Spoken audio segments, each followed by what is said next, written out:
ఇంకోటి ఏంటంటే మీరు ఇష్యూ అన్నారు కాబట్టి గతంలో కూడా ఈ సమస్య ఉంది.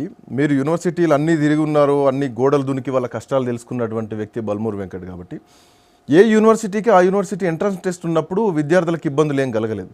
బట్ ఓవరాల్గా అన్ని యూనివర్సిటీకి సంబంధించినటువంటి కామన్ ఎంట్రన్స్ టెస్ట్ పెట్టేసరికి ఎక్కడో మహబూబాద్లో లేదంటే మహబూబ్నగర్లో ఉన్నటువంటి విద్యార్థికి వరంగల్ కాకతీయ యూనివర్సిటీలో సీట్ వస్తే అక్కడ హాస్టల్ రాకపోతే అక్కడ ఇబ్బంది మళ్ళీ బయట ఆర్థికంగా రావాలంటే సో అక్కడ వాళ్ళు సీట్ తీసుకోలేనటువంటి పరిస్థితి, సీట్ ఇవ్వలేనటువంటి పరిస్థితులు.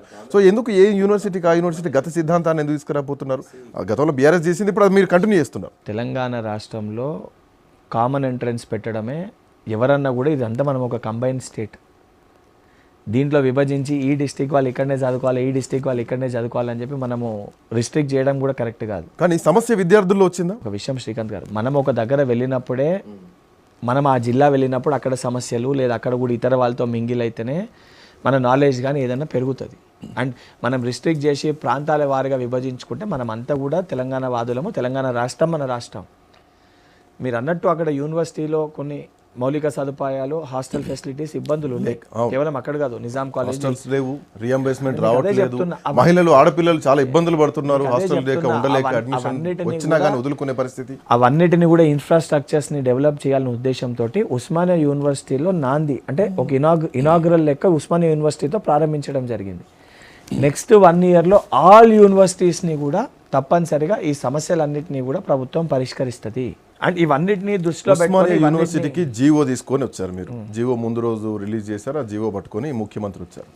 మిగతా యూనివర్సిటీలకు 1 yearలో వస్తాయంటున్నారు. అసలు ఇదివరకు వచ్చిన జీవోలనే ఎవరు నమ్మే పరిస్థితి లేదు.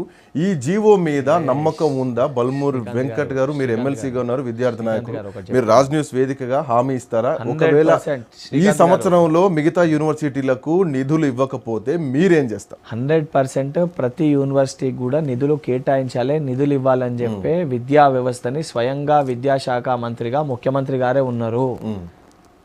విద్యా వ్యవస్థని తన దగ్గర పెట్టుకొని కంప్లీట్గా ప్రక్షాళన చేయాలి, విద్యా వ్యవస్థని మెరుగుపరచాలి. ఒక దిక్కు రైతులు, మరొక దిక్కు తెలంగాణ రాష్ట్రంలో ఉన్న విద్యార్థులు.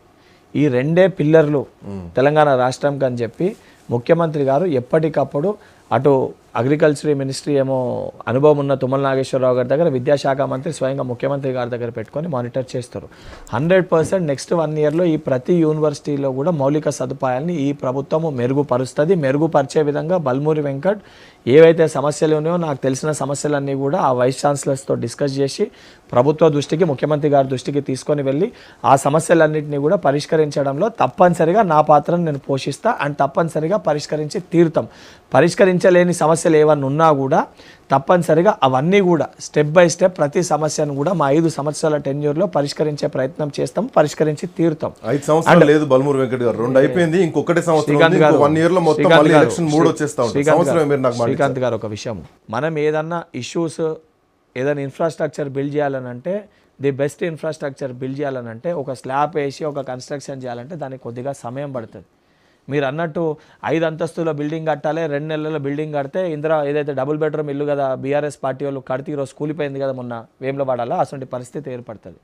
ది బెస్ట్ అంటే 100 సంవత్సరాలు అయినా కూడా చెక్కు చెదరకుండా ఉండాల్సిన ఒక ఇన్ఫ్రాస్ట్రక్చర్ని బిల్డ్ చేసే ప్రయత్నం ప్రభుత్వం చేస్తుంది, క్వాలిటీతోటి కట్టించే ప్రయత్నం చేస్తుంది. మేము ఏదైతే సంబంధించి ఇచ్చిన మాటల్ని, ప్రతి ఒక్క హామీని కూడా నిలబెట్టుకోనికి ప్రభుత్వం కష్టపడుతున్నాం. పోయిన బడ్జెట్లో మీరు హామీ ఇచ్చారండి, పోయిన బడ్జెట్లో 500 కోట్లు మీరు